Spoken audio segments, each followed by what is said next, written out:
Hello guys, ito lang masasabi ko sa inyo guys, isa na po yung mga content creator.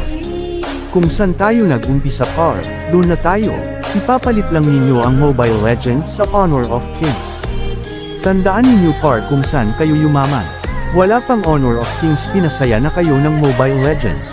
Sana naman mga par ay pag-isipan nyo muna yan bago kayo lumipat sa ibang nagpapasaya sa inyo. For content only lang kayo pero wag nyo naman ipadaan sa maling akala. Kunti na lang mga content creator ang naglalaro ng Mobile Legends. Dahil sa Honor of Kings na yan, race ito inyo naman si Munton. Diyan kayo nakahanap ng malaking pera, pero di nyo naman iniisip.